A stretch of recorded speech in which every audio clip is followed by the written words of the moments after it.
They thought Earth was finished after the first wave hit and a quarter of the planet's population was vaporized in coordinated orbital strikes. The Galactic Council broadcasted their victory across every known system. They called it a necessary purge, a message to primitive species who refused to submit. Earth hadn't just refused. They'd told the Council to go to hell in every language known to man, and now most of humanity was gone. Cities burned, skies choked in black ash. Oceans boiled in some places. For the first few months, survivors scraped life from ruins, too broken to fight, too angry to surrender. No one knew exactly why Earth had been chosen, resources and ancient grudge, or maybe just because we were inconvenient and loud. But what the Council didn't understand, what they never could understand, was this: Earth had men like Commander Rhett Marrow. He stood on the edge of a collapsed military outpost in Siberia, the wind howling past his torn coat, looking at the stars with bloodshot eyes. He hadn't slept in 3 days, his ribs were cracked, and his left leg had been stitched up with a piece of aircraft wire. But none of that mattered, because today was the day he'd push the button. Behind him, buried under the ice and scorched rock, was Project Ember, Earth's last retaliation protocol. Not a bomb, not a fleet, something far worse. A signal embedded with code that would hijack the neural interfaces of Council ships and rewrite their defense AI. Mid-flight, it had taken the world's smartest and most bitter scientists 5 years to make it, a final scream from a dying world. Except Earth wasn't dead. Rhett wasn't doing this out of revenge anymore. He was doing it because Earth deserved to be feared. He limped toward the bunker doors, past the frozen bodies of what used to be a Council scouting party. He'd killed them himself, took his time. They didn't expect a man with one arm and a scarred face to rip through their armor with a plasma blade, but humans adapt, pain, trauma, grief, their fuel. Here, inside the command room, the generator hummed weakly, the countdown interface flickered. Rhett stared at the console, the blinking cursor waiting for final confirmation. Activate Ember Protocol. He clenched his jaw. This wasn't going to bring back his daughter or his brother or the soldiers who went silent when the thermobaric rain started over Tokyo, but maybe, just maybe, it would make the Council think twice before calling Earth primitive again. His hand hovered one breath, then he pressed the button 2 systems away. Aboard the Council high chamber, the moment was marked by silence. No alarms, no warning, just ships dropping. Mid-flight, AI cores melting down. Orbital defense arrays turning inward and firing at friendly targets. Whole fleets were gone in minutes. Council leaders screamed for answers, but no one could explain why their most advanced tech turned against them like a rabid dog. By the time they realized it was Earth's doing, over 47 planetary strongholds had been reduced to ash. Entire species, those who voted for the purge, were wiped off star maps before they could broadcast a plea. And then came the message, a simple broadcast in old Earth dialect from a beaten-down command bunker. Rhett's face appeared unshaven, hollowed, scarred. He didn't shout, didn't posture, he just said, "You wanted silence from Earth. Here's yours." And then he cut the signal. No more diplomatic envoys, no more peace talks, no more pretending humans were part of some interstellar order. The Galactic Council went quiet because there was no council anymore. Only ruins and stories whispered in fear about the species that refused to bow and punished those who thought they could play God. The silence stretched far beyond the remains of the Council. Across the galaxy, systems that once bowed to the Council's authority stood still like prey holding its breath. After the lion roars, broadcasts from the high chamber ceased. Command orders vanished into digital ether. Trade routes went dark. Colonies that had never even heard of Earth now spoke its name with caution, the way ancient tribes once whispered about fire. And at the center of that storm stood Rhett Marrow. He sat alone in the collapsed communications chamber of the Ember site, staring blankly at a half-melted monitor, the glow reflecting in his tired, sunken eyes. The broadcast had gone through. Protocol worked better than any of them expected. Ember was designed to blind the Council. Maybe some fleets, but this full-scale systemic collapse, that was something else. Status, he muttered to himself, fingers tapping on a scorched, glitching screen. Static scrolled over most systems.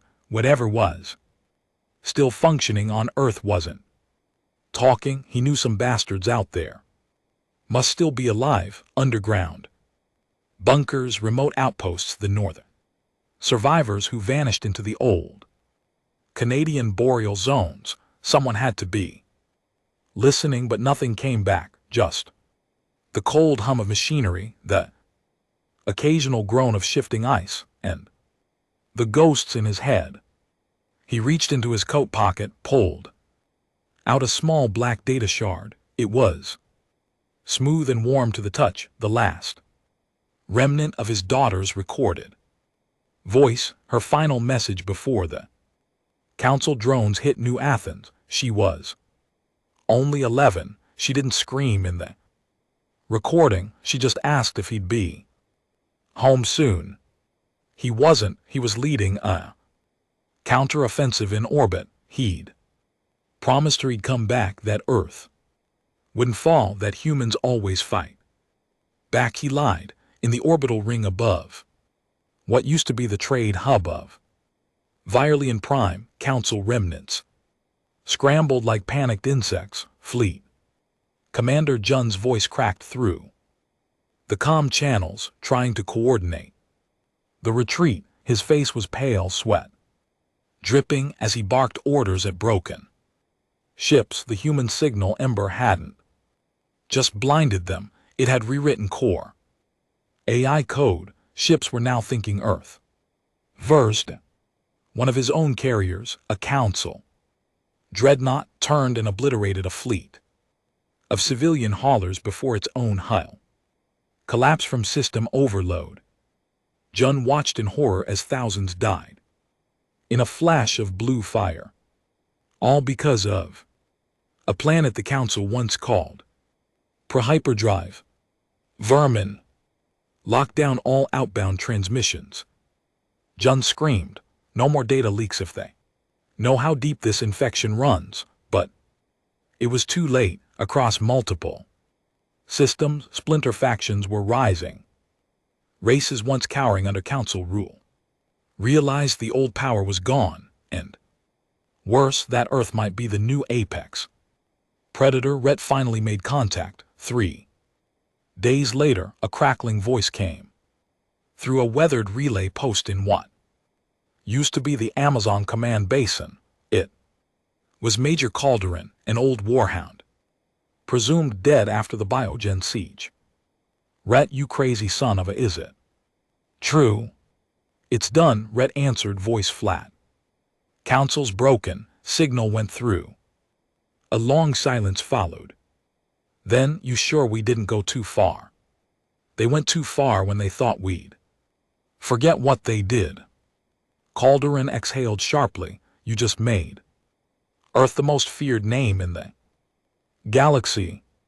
Good, Rhett said. Fear's all they ever understood. There was no celebration, no speeches. No cheering, just a grim understanding. Earth had climbed from the pit of its own destruction, not with hope or unity, but with vengeance. They weren't humanity's best, they were what was left, and that made them dangerous. Rhett leaned back, eyes closing. For a second, just one, he let himself feel something like satisfaction. Then the other truth crept in. Retaliation hadn't ended anything. It had started something far worse. On Tarnks 9, a mining colony on the far reaches of the outer belt. A rebellion broke out less than a week after the Council's fall. Slaves mostly, subjugated species, stormed there. Overseers with stolen tools and acid sprayers, but they didn't declare independence, they declared allegiance. To Earth, their message was crude, scattered across outdated comms. We stand with the ones who bled, we stand with the Fire Planet. Earth did not kneel, neither shall we. The idea was spreading, but so was the fear. 3 Council survivors held a private meeting in a hidden orbital vault around the shattered moon of Grithel. They had no titles anymore, just names, worn and trembling. I warned them about Earth, one of them hissed, her face gaunt, eyes burning with guilt. We called them savages, but they adapted, they endured what would have broken us all. Another, an older male with mechanical implants replacing most of his skull, slammed his hand on the table. This isn't just retaliation, this is the rise of something worse, a species that no longer fears extinction. Their fracture damaged the third. One muttered, they can't organize. They don't need to, fear is organization. You saw what happened. Even our fleets turned on us. They sat in silence, the realization dawning. Earth had done something none of them thought possible. In its weakest hour, it had become the most dangerous force in the galaxy. Not because of numbers, not because of technology, but because it had nothing left to lose.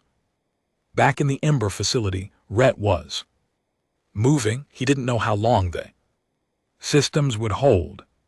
The cold was creeping back in, and his left leg was failing. He dragged a scavenged pulse rifle across the corridor, stripping what he could from fallen Council tech. He wasn't just a soldier anymore. He was a symbol now, and symbols didn't rest. A static message played over and over. His headset, a call from survivors in the African shield zones. They'd intercepted a Council supply drop. Defectors were appearing. Some aliens had switched sides. Rhett didn't trust them, not yet, but he understood why. The galaxy respected brutality. Earth had finally spoken their language. He looked up through the shattered ceiling. The stars stared back, cold and indifferent, but something had changed. He could feel it. Humanity wasn't asking for a seat at the table anymore. They were building their own table from the wreckage of those who once ruled over them, and if the galaxy didn't like it, let them try to stop it. The sky above the Ember facility never stopped bleeding ash. Thick clouds swirled like bruises across the frozen horizon. Every morning the sun tried to break through, but its light always died somewhere between smoke and frost.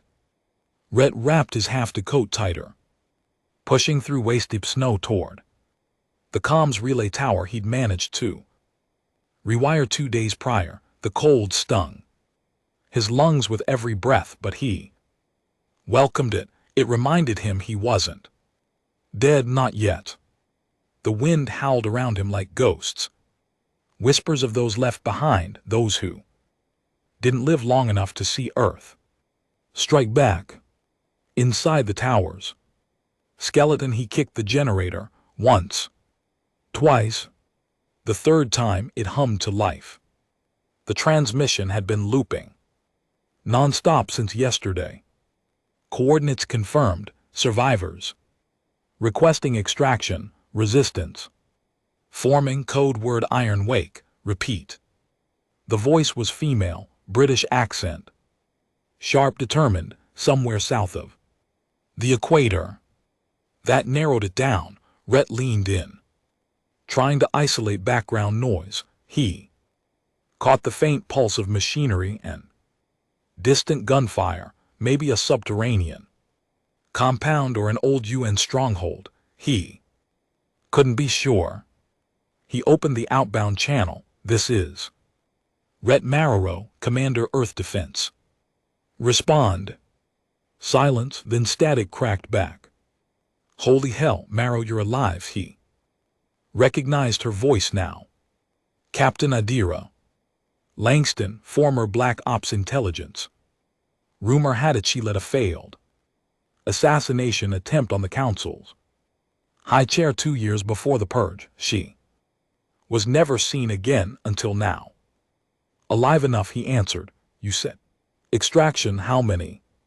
300, maybe more if we can move through the sewers. Council drones hit us hard 2 days ago, but they're not organized anymore. Their AIs are still scrambled. Thanks to whatever you did. We've got no birds left in the sky. Adira, you'll have to move. We're already moving, she said, and we're not just escaping, we're rallying. Rhett, there are more of us out here than you think, not just in South America, everywhere, and not just humans. Either. He froze. What do you mean? There was a pause. Then Adira spoke again, this time quieter. Some of the Xenos turned, former Council enforcers, traitors, engineers. You destroyed something bigger than they were ready for. A lot of them are terrified, others they want in. They see Earth as the last real force standing. Rhett's knuckles widened around the console. Let me make something clear, he said coldly. This isn't a damn refugee charity. We didn't do this to make friends. We didn't survive alone either.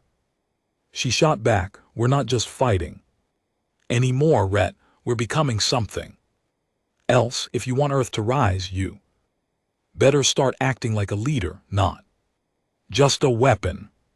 The line went dead. The following week brought news Rhett wasn't ready for. A Council outpost on Dara 3 was captured by a coalition of rebel species, all former client races of the Council, and leading them was a human. His name was Tanner Hall, a former Mars colonist turned mercenary who'd vanished before the purge. Somehow he'd rallied both human and alien defectors under a single banner.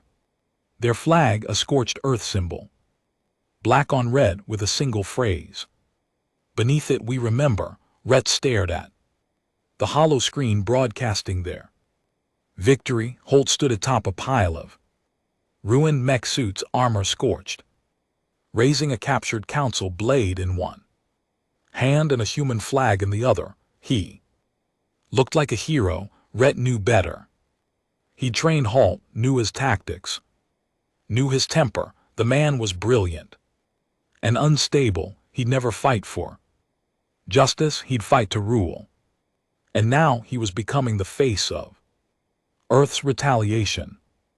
Rhett clenched his fists. They were building a movement, and they were doing it without him. Deep in the crater ruins of former Berlin, now called Zone 19, Rhett finally made his move. He descended into the forgotten subway tunnels beneath the dead city. Old resistance signals had been traced here.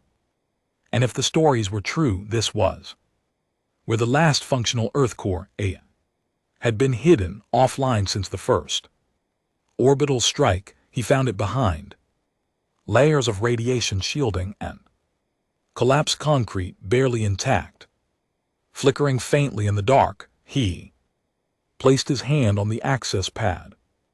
Override protocol, Commander Ret. Marrow, authorization Black 0. The AI booted slowly, groaning like a beast waking from centuries of sleep. Welcome back, Commander, it spoke in a flat, genderless voice. Would you like to resume Earth War Doctrine Protocol? Yes, Ret said, but with a revision. Input revision request.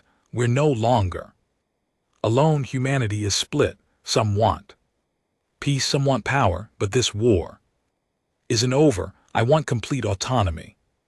Give me full control over defense networks. Activate old orbital cannons. Access the Odin array if it's still alive. Warning, the AI replied. Odin array was deemed too unstable. Reactivation could result in do it. Ret growled. Let the galaxy know Earth hasn't gone soft. Processing took 60 seconds.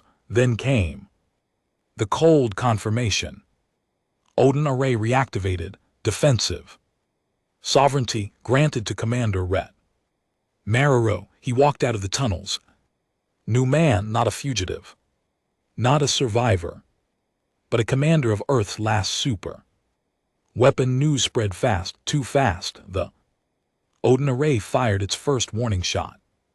2 days later, vaporizing a rogue trader ship that crossed into Earth's upper orbital grid without clearance. The explosion could be seen from Africa to the Arctic. Ret's message followed. Shortly after, no charisma, no diplomatic polish, just a simple truth. Earth doesn't negotiate, we retaliate. Stay out of our skies or burn. It divided what was left of humanity. Some called him a tyrant, others called him the only reason they still existed. The Council's bones weren't even cold. And now the galaxy watched as Earth fractured into warlords, factions, ideologies. And Ret stood at the center, neither savior nor villain, but something more dangerous, uncompromising. Adira reached out again. You're turning Earth into a prison planet, she warned. You're pushing away potential allies. I'm not here to make the galaxy comfortable, Ret said. No, but you are risking everything we rebuilt. Let me ask you something, he said. Slowly, do you trust the same galaxy that tried to erase us? No, she admitted, but I don't trust what you're becoming either. Then she said something that stuck with him. The Council died with silence, but Earth might fall to its own voice. Ret didn't answer. He shut off the channel. From the shattered moon of Europa's drift, Tanner Holt was watching Ret closely. His lieutenants brought news daily of the Odin array's reactivation, of Earth's heavy lockdown, of Ret refusing alien aid. He's choking the movement, Hall said to his inner circle. That bastard wants Earth isolated. That's not how we rise. A younger lieutenant asked, should we confront him? Hall smiled coldly. Not yet. Let him build his little bunker kingdom. When the time's right, we won't take Earth by force. We'll let them ask us to save it, and in the shadows of the galaxy, something even darker was watching. Something old, something that once feared the Council but now feared Earth more, something preparing for the next great war. The silence had become a scream, not in sound but in consequence, a scream that echoed through every system. Still reeling from the Council's fall, the name Earth no longer meant home. World, it meant fire, judgment, unpredictability, and above all, it meant vengeance, without mercy. But inside the Odin array, Ret Marrow sat in darkness.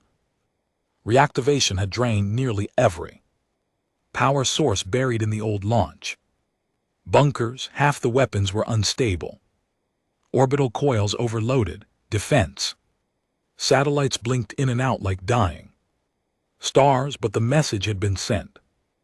Earth was not to be touched, and that, for now, was enough.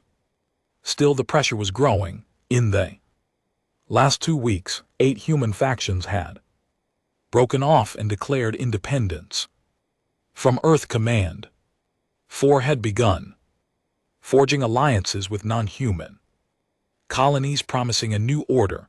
One of them, Tanner Holt's New Dawn, had started absorbing rogue fleets and openly broadcasting recruitment messages, with Earth's insignia twisted into something darker. The Earth crest split by a red dagger.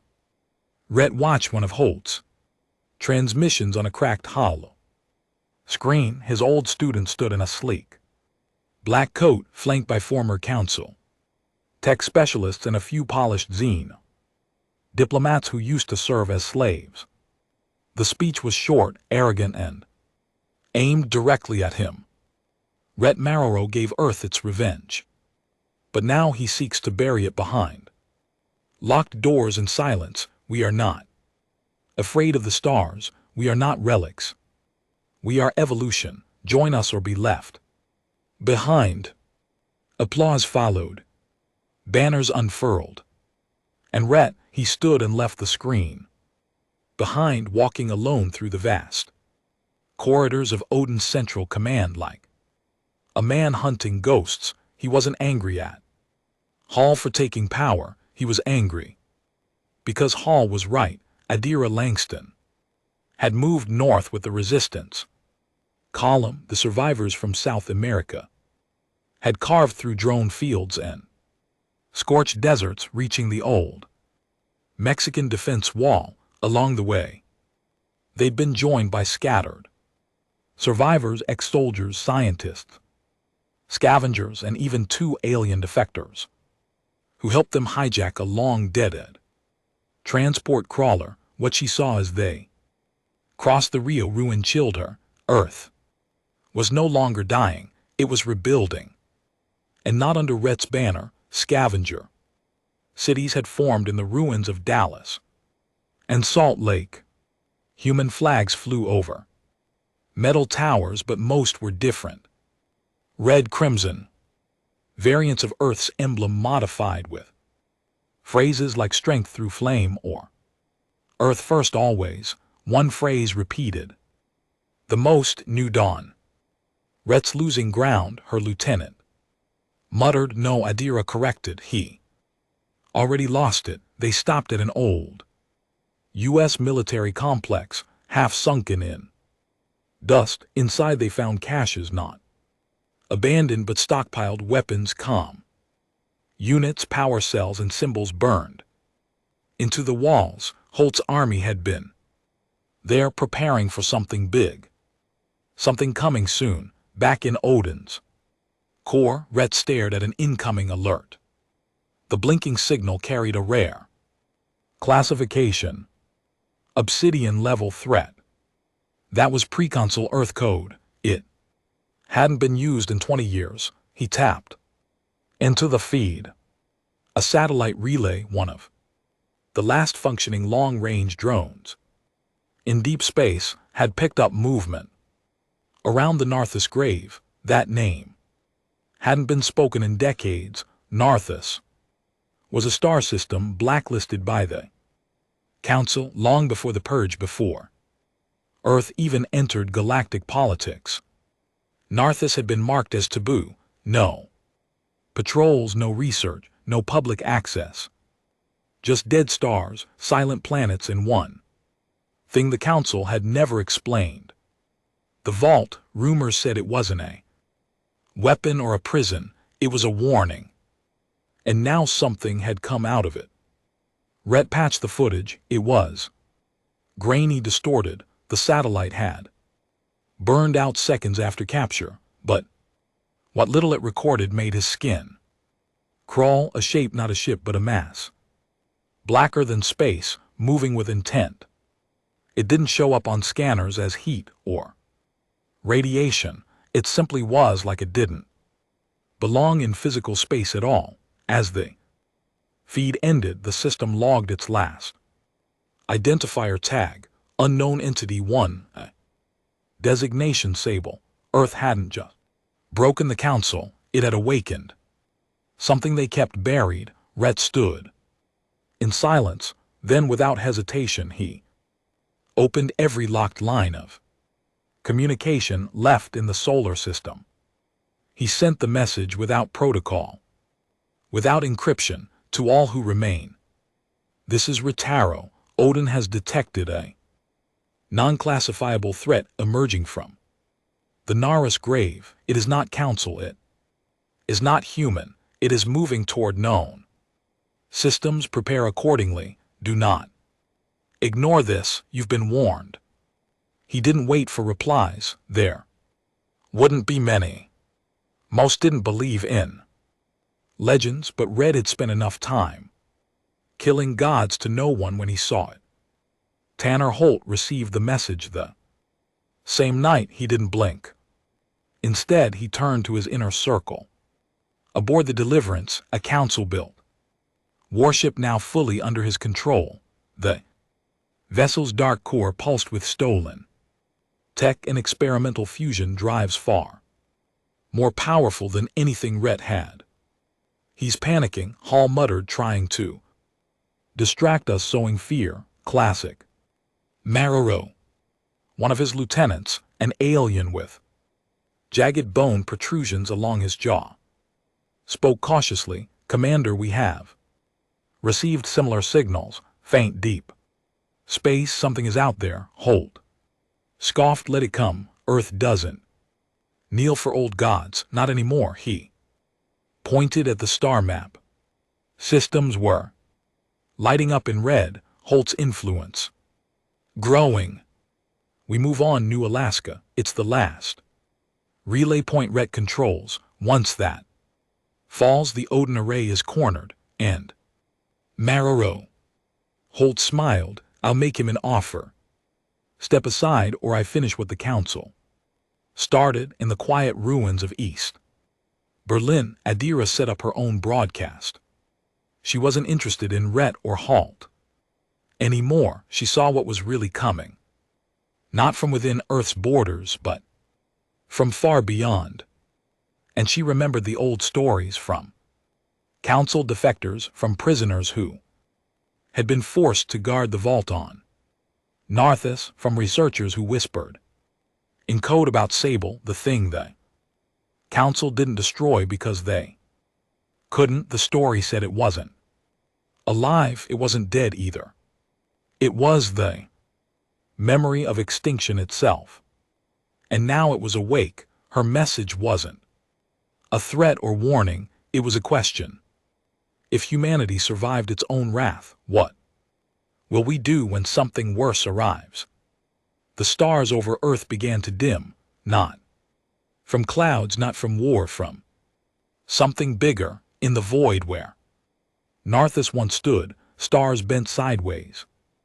Light twisted, entire constellations disappeared from telescope feeds, and something spoke, not in language, not in sound, but inside minds, deep inside.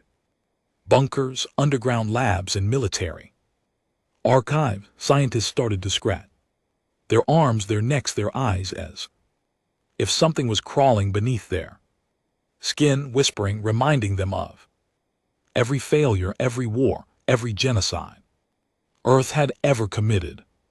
Red sat alone as the Odin whispered one final update. Contact imminent, unknown force approaching. Estimated time to system breach 27 days. And beneath it, a secondary message. Psychological interference detected. Personnel at risk, memory corruption. Probable. He smiled grimly. It wasn't fear, it was clarity. The council had tried to erase Earth, and Earth had erased them in turn. Now the void itself was coming. And Earth was the only species reckless enough to punch back. 23 days until contact. The Odin array's internal clocks ran without pause, each second ticking louder than the last inside commander. Rhett Marrow's head, he sat motionless. In the war room, an old steel chamber. Built before the purge, its walls patched with broken circuitry and hand-welded plating. Across from him, a digital map of the Sol system flickered. The stars were going dark. Literally. One by one, outer system surveillance. Drones were going offline, not destroyed, not jammed, just gone. Erased like someone had reached into the data stream and cut them out of existence. Do we have visual confirmation? Red asked. Odin's AI responded in its calm, indifferent tone. Negative, no light. Spectrum data can penetrate the void. Mass, suggesting dimensional compression. Translation. There's a shadow devouring space.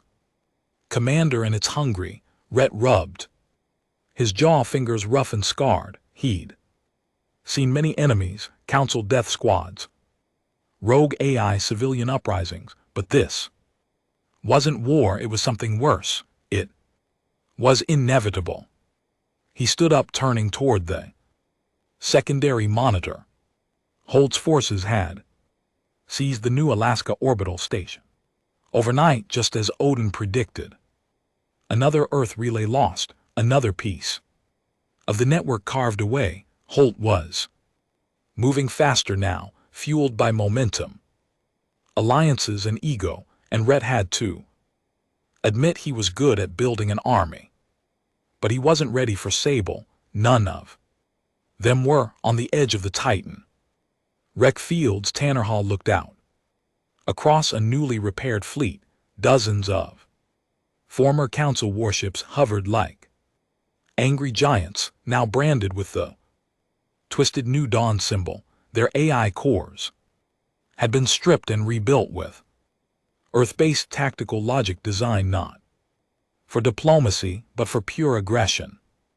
He turned to his war chief, a former Curelian war tactician named Roar, one of the only alien defectors Holt trusted. Did the broadcasts go out? Hall asked. Yes, Roar replied, every open frequency. The outer colonies know who leads Earth now, you and Marrow. Hiding behind that broken satellite array, let him rot.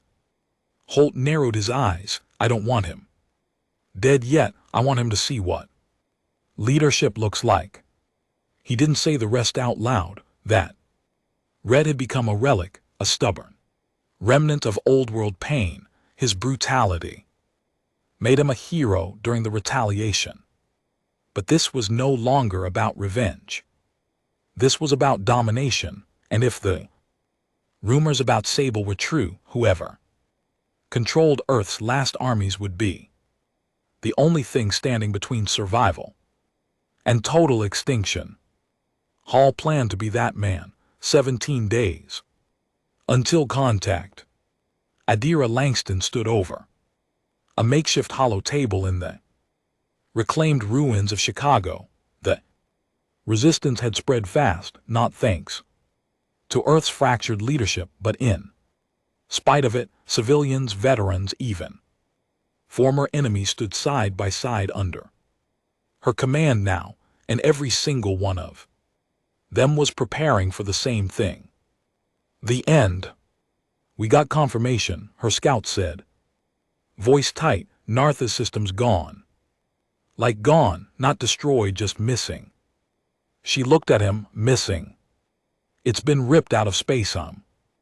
Nothing left, like it was erased. Adira's jaw tightened. They needed unity, not pride. She pulled up 2 transmission routes.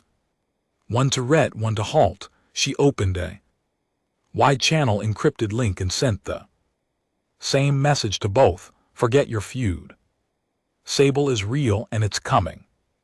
If we don't unify, we die. She wasn't optimistic, but she had to try. The irony wasn't lost on her. Earth had finally achieved galactic significance, just in time to become the Last line of defense against a force that devoured entire systems without firing a shot. 12 days until contact, Rhett finally made a choice. He stepped into Odin's command chamber, armored up for the first time in weeks. His black combat suit was patched, scorched, and blood-stained, but still functional. Relic like him. Odin, he said quietly, open all lines to Earth and beyond. Priority alert. Authorization. Black Zero override. From this point forward, no more hiding. The AI hesitated. That will expose Earth's location to everyone already knows, and those who don't will. The system activated across every still functioning comm relay in the galaxy, on colony walls, scavenger towers, stolen council satellites. Rhett's voice returned, raw, cold, unfiltered. This is Commander Rhett Marrow. Earth's retaliation silenced the council, but we made a mistake. We thought revenge was the end. It wasn't. It was the ignition. There's something coming. It's not a fleet, not an empire. It's not even alive the way we understand life. It's the thing the council tried to keep buried, and we, humanity, woke it up. If you can fight, fight. If you can run, don't bother. There's nowhere left to run. I don't care if you fly a new dawn flag, resistance patch, or came from another damn star. If you bleed, you're on my side. Meet me at the Mars line in 10 days. Or prepare to be swallowed whole.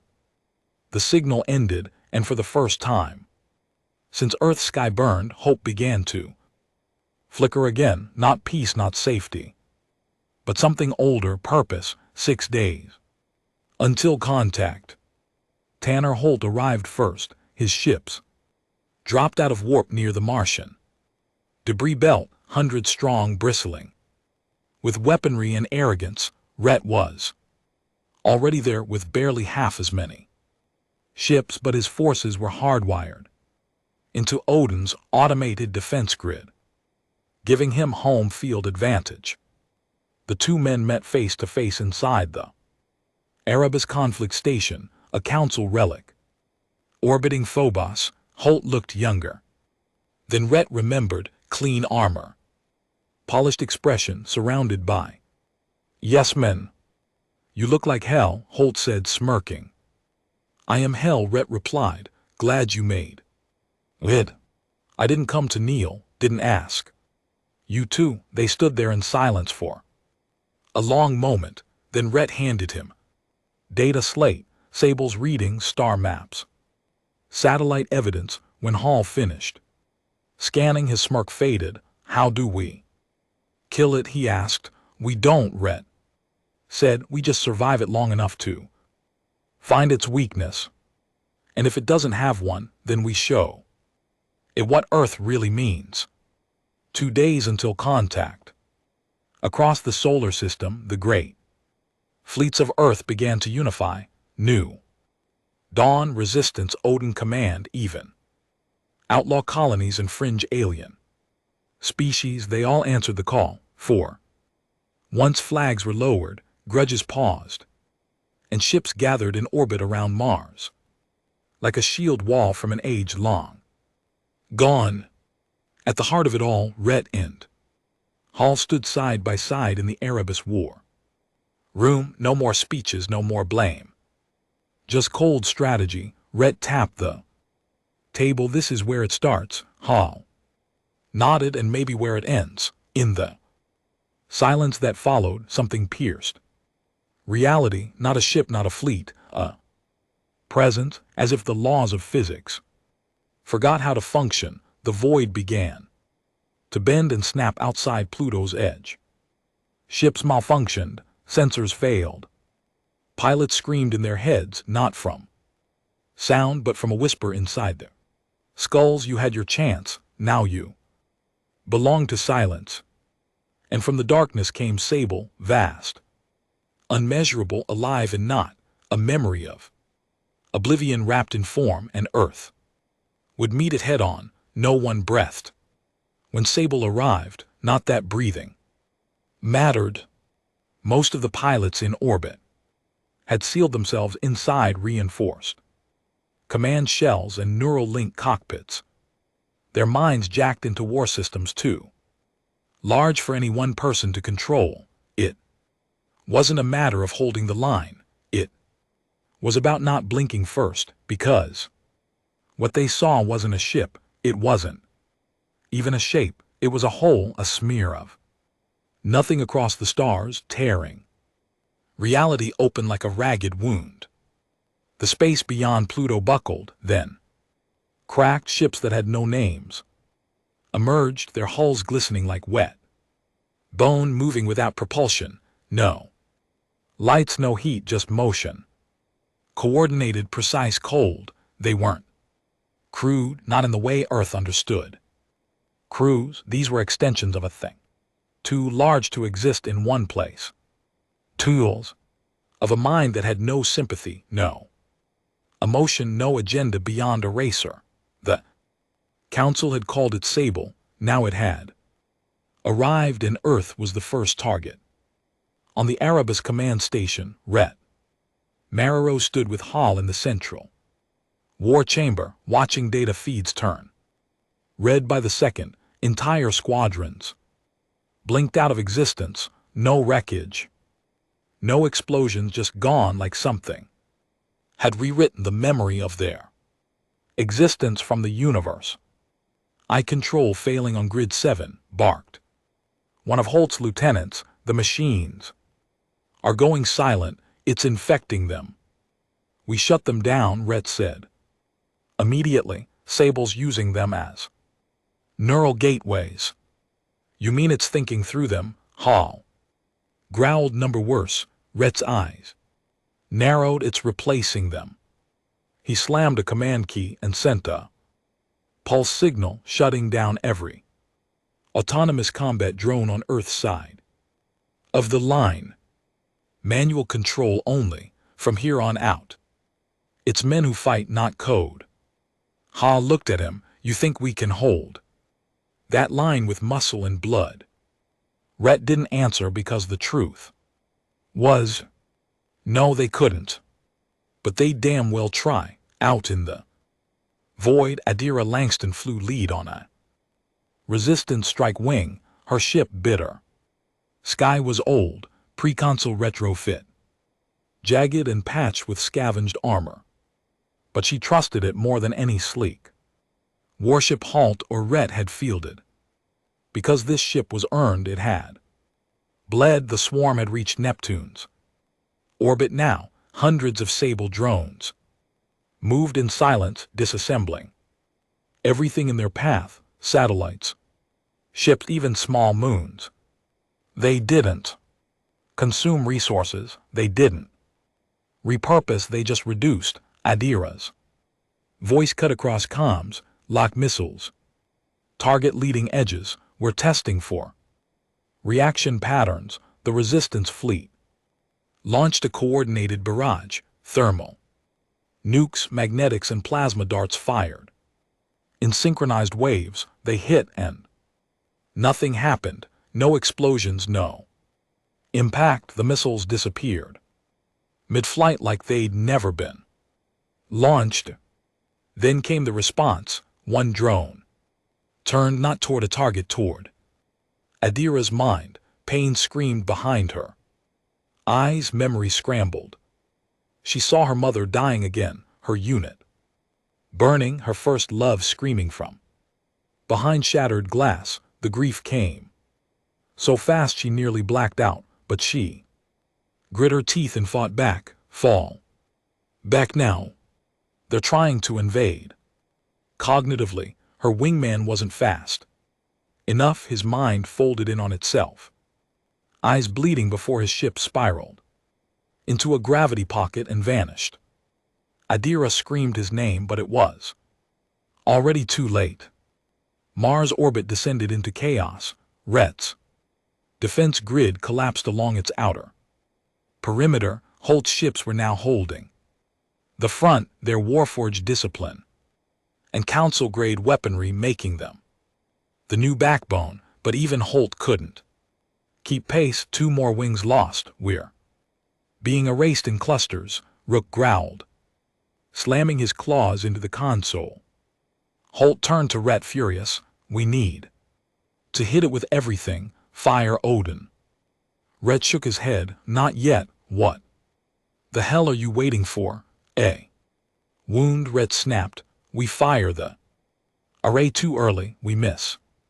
We need to find the center of its cognition.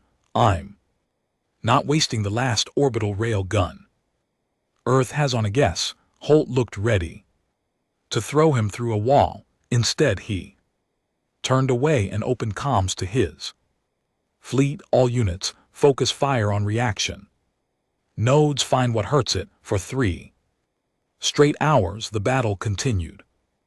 Earth's unity began to fray. Sable was learning faster than anything they'd ever seen. It started mimicking Earth's tactics. Ships vanished only to reappear as twisted mirror images, ghost versions of Earth warships armed with corrupted versions of Earth's own weapons, memories taken from captured minds.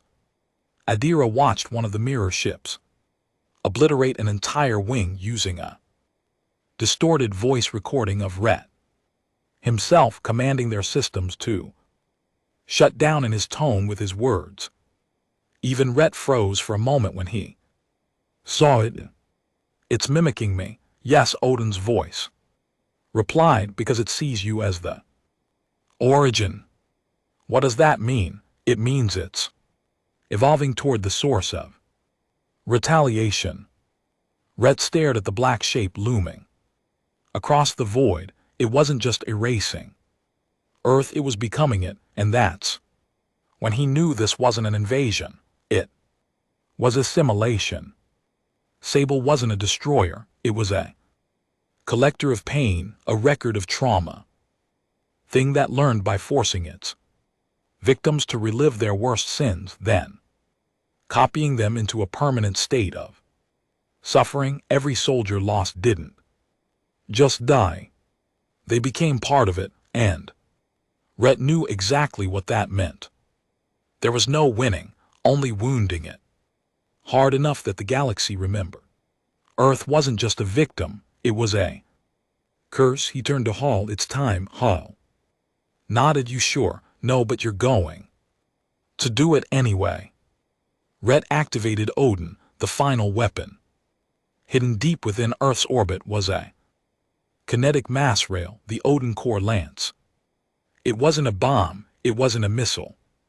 It was a rod of planet-forged tungsten, the size of a battleship launched at light-adjacent velocity. No engine, just gravity and rage. Once fired, it couldn't be stopped, couldn't be redirected, couldn't be negotiated with. Just like Earth, Red input the target coordinates, the one place where Sable had hesitated. A slight gravitational flicker near what used to be Neptune, the center of the storm. He pressed the trigger. The Odin lance fired.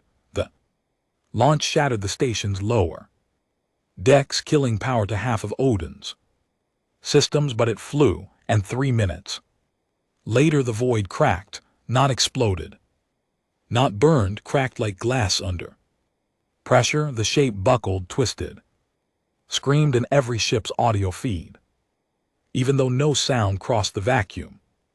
Pilots vomited. Halt collapsed to one knee. Adira felt blood pour from her ears, and Sable blinked. Not gone, but hurt. Rhett whispered, that's right. We're still here. Then Odin went silent. The rail destroyed itself in the recoil. Power dropped across Earth command, and into that silence Sable shifted. It began to retreat, not in panic, not in surrender, but in thought. Like it had found something new in humanity, something it hadn't expected. Defiance, pain, memory that bites back. And as it vanished into the deep void, Once more, Earth systems began to stabilize. One by one, the stars returned, not all but enough. The silence afterward was unbearable. Ships drifted, wounded soldiers cried. Holt stood at Rhett's side, armor cracked. Adira docked an hour later. Her hands were shaking, her face pale, but her voice steady. No speeches, she said quietly. Rhett nodded. Good, he answered. I'm not in the mood. They looked out at the battered remains of Earth's fleet. What remained? What survived? And Rhett said, the only thing that mattered now, Sable isn't dead, just watching, and next time it'll come stronger. But so will we. 3 weeks after the Odin land strike, Earth was quiet again. Not peaceful, not safe, just quiet. The kind of silence that came when every surviving soldier had screamed their throat raw, buried their dead, and patched up enough holes to pretend they hadn't just stared into the face of annihilation. Above Mars, the Erebus station floated, half-crippled, patched with makeshift scaffolding and scavenged metal. Most of the lighting flickered, airlocks hissed from weak seals. It was a corpse held together by the will of the living. Rhett Marrow stood on the shattered observation deck, arms folded, staring into the void where Sable had vanished. His armor hung from him like old skin, scarred, dented, streaked with dried blood. He hadn't slept since the battle. He didn't feel like a hero. He felt hollow.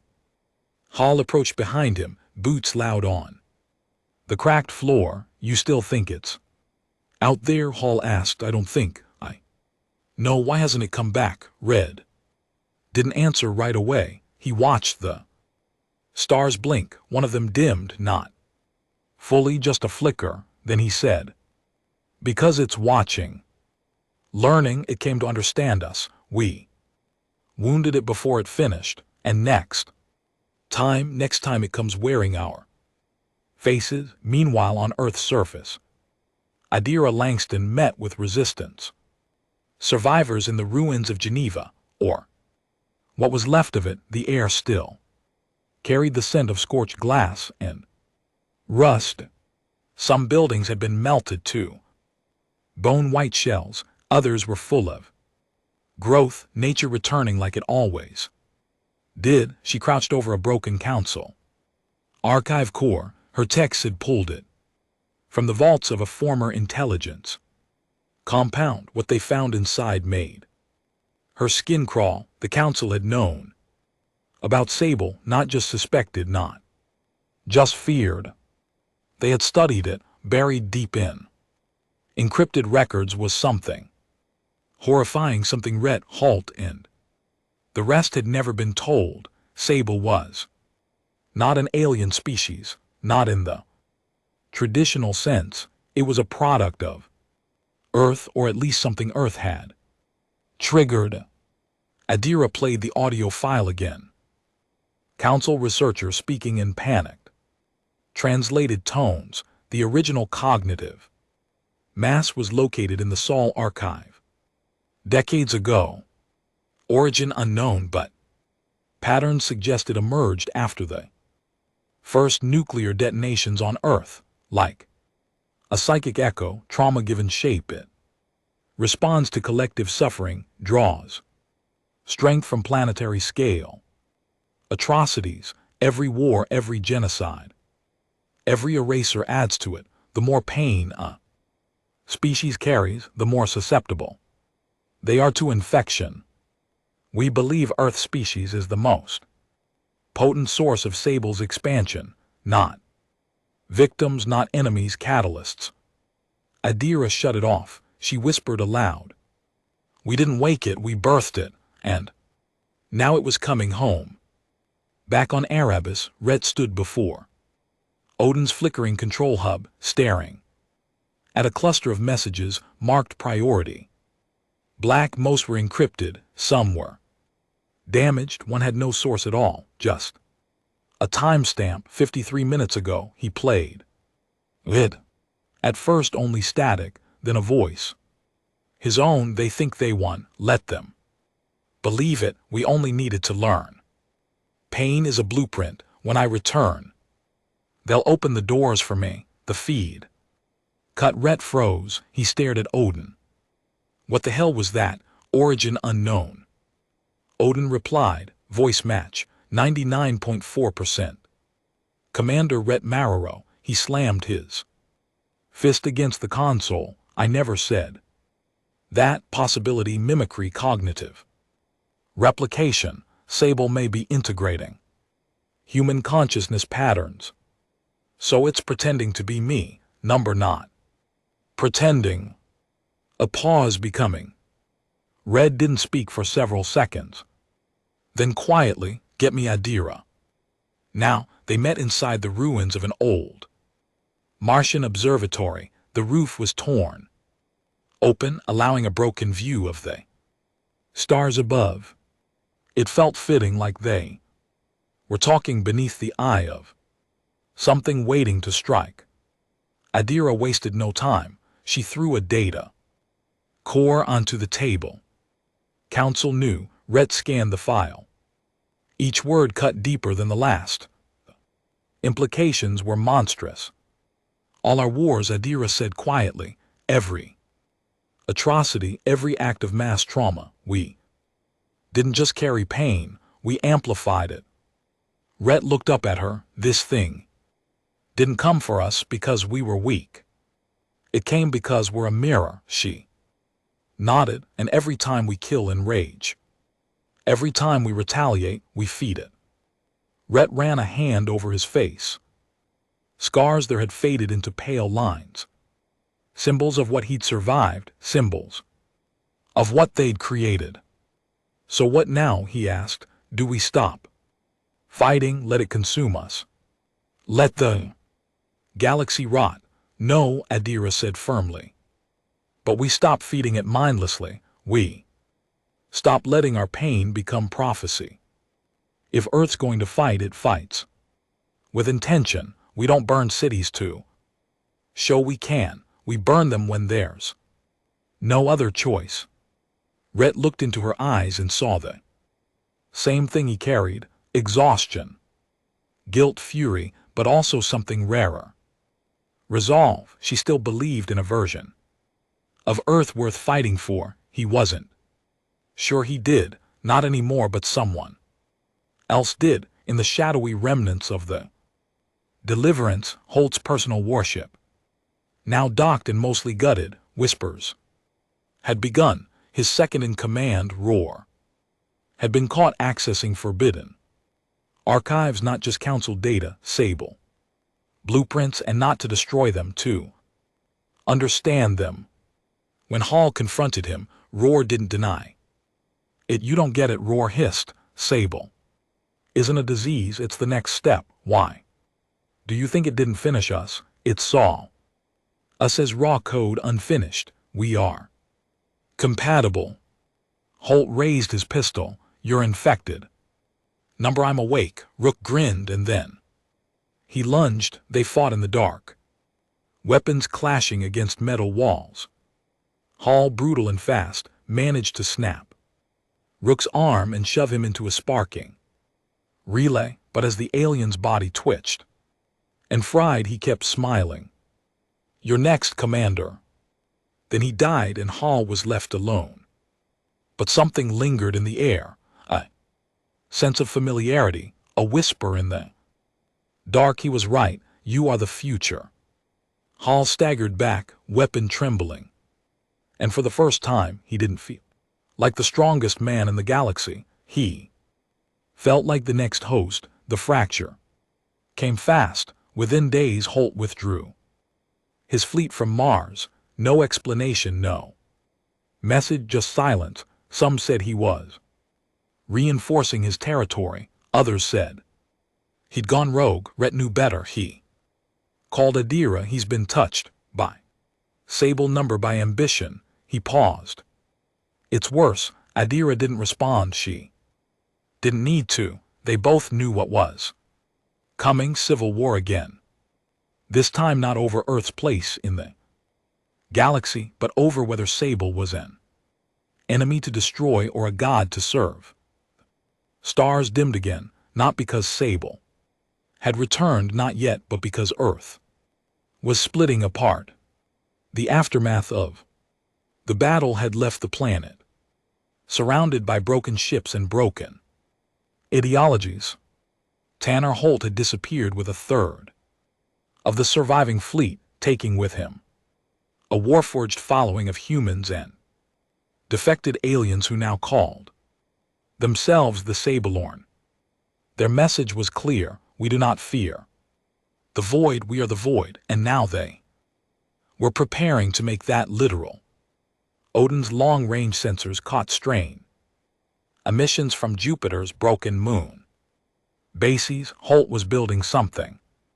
There's something vast, something organic, something that pulsed with the same frequency Rhett had seen during the psychic scream Sable sent through the galaxy. He wasn't building a weapon, he was building a gateway. He's trying to merge with it, Adira said, reading the data with a numb expression. Rhett didn't speak. His jaw was locked tight, knuckles white on the console. He's going to open the door again, she added, wider on purpose.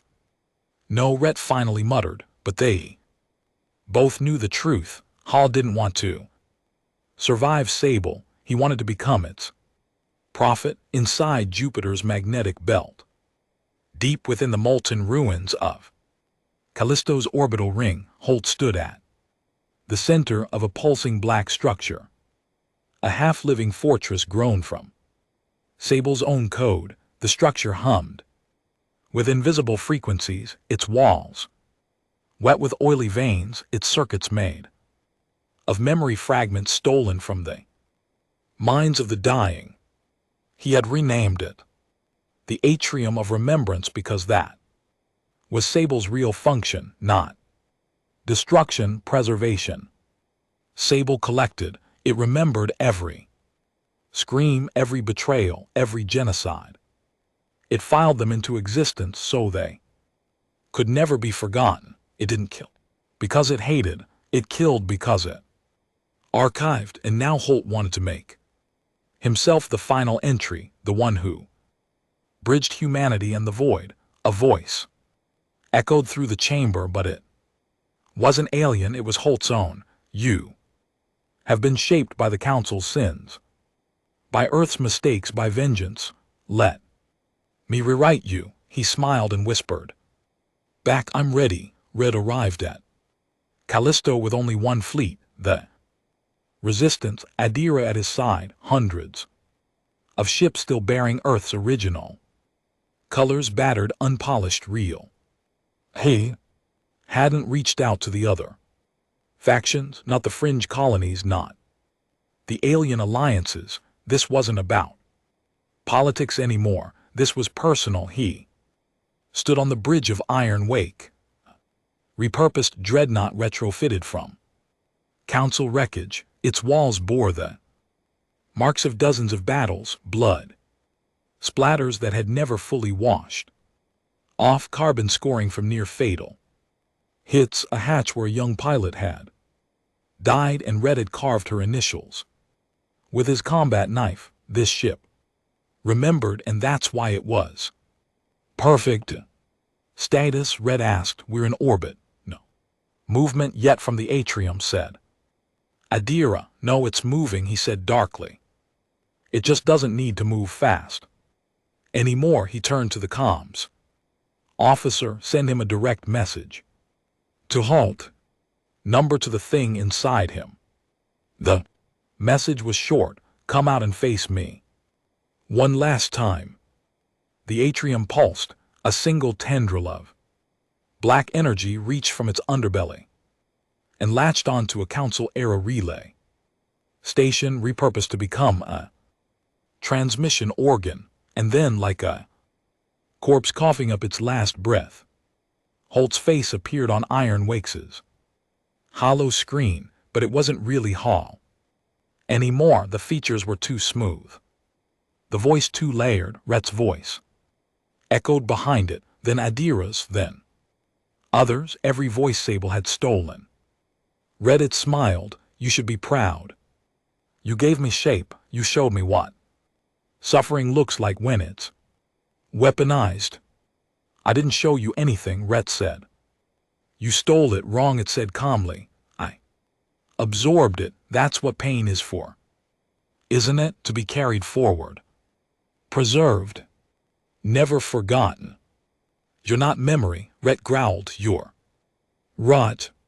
Holt Sable tilted its head, and yet I remember everything. Do you, Rhett? Do you remember the colony on Praffinity? 12. The civilians you shelled to stop a council rearmament, the children you knowingly sacrificed for a tactical win. Rhett didn't flinch. Yes, you could have stopped it. I didn't, Rhett said. Because war doesn't leave room for clean hands. Sable smiled wider. That's why you're beautiful. That's why you belong in me. Adira cut the channel. We're wasting time. No, Rhett said. I needed to hear that. He turned, eyes hardened. Prep the lance. They had only one left, a single tungsten lance. Not nearly as large as the Odin rod, but enough to pierce the atrium if aimed right at its neural spire, where the living code merged with physical memory. But this time they wouldn't fire it from orbit, they'd fire it manually from inside. Rhett suited up in silence, old combat armor, jet black, no insignia, just matte steel and grit. Adira watched him load the lance warhead into the modified drop pod. You go down there, you don't come back. She said, I'm not supposed to. She grabbed his shoulder. You think this ends if you die? It doesn't. The rot will grow. Holt's followers will rebuild it. People want monsters now, Rhett. They want something to make sense of their pain. He looked at her, tired and raw. That's why I have to go. He climbed in before the hatch closed. He said the only thing that mattered. Burn the atrium, even if I'm still inside. Then the pod launched. The drop was faster than light. He plummeted through Callisto's atmosphere like a spear, cutting through radiation storms and magnetic fields. His armor screamed against the force. Systems burned out. By the time he crashed into the atrium, his HUD was down and his left arm was numb. Didn't matter. He'd landed exactly where he wanted, the spire. He walked through corridors that pulsed like arteries. The walls were wet. They whispered names. Some he recognized, some he didn't. Commander Howland, Private Jules, Sergeant Marrero, Rhett's brother, killed by mistake. Every ghost spoke as he passed, not as accusations but reminders. When he reached the spire, Hall was waiting.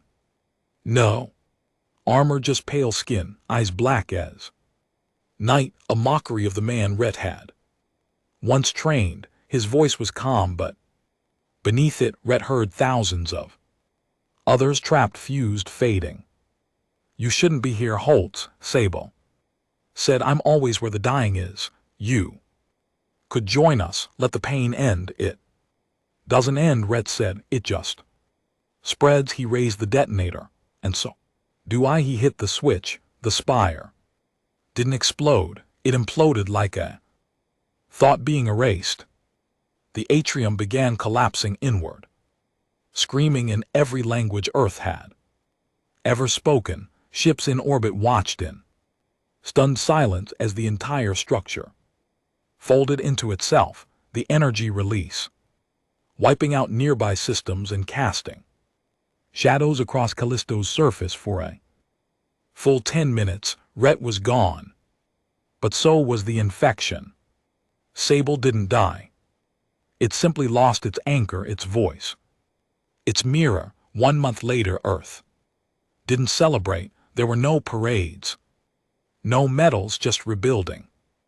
Adira stood in front of a half-repaired city hub in Nairobi, speaking to a gathering of leaders, humans, aliens. Broken factions finally coming back. Together, she didn't talk about Ret like a hero, she talked about him like a man who carried too much and chose to burn with it rather than pass it on. They buried a symbol, his broken armor, in a crater near the Arctic where the stars looked clearest. On the plaque they etched no rank, no title, just a line he had once spoken before the retaliation. We don't fight because we're noble, we fight because we remember. And somewhere in a far corner of the galaxy a black star twitched. Not in anger, not in grief, but in curiosity. Because memory never truly dies.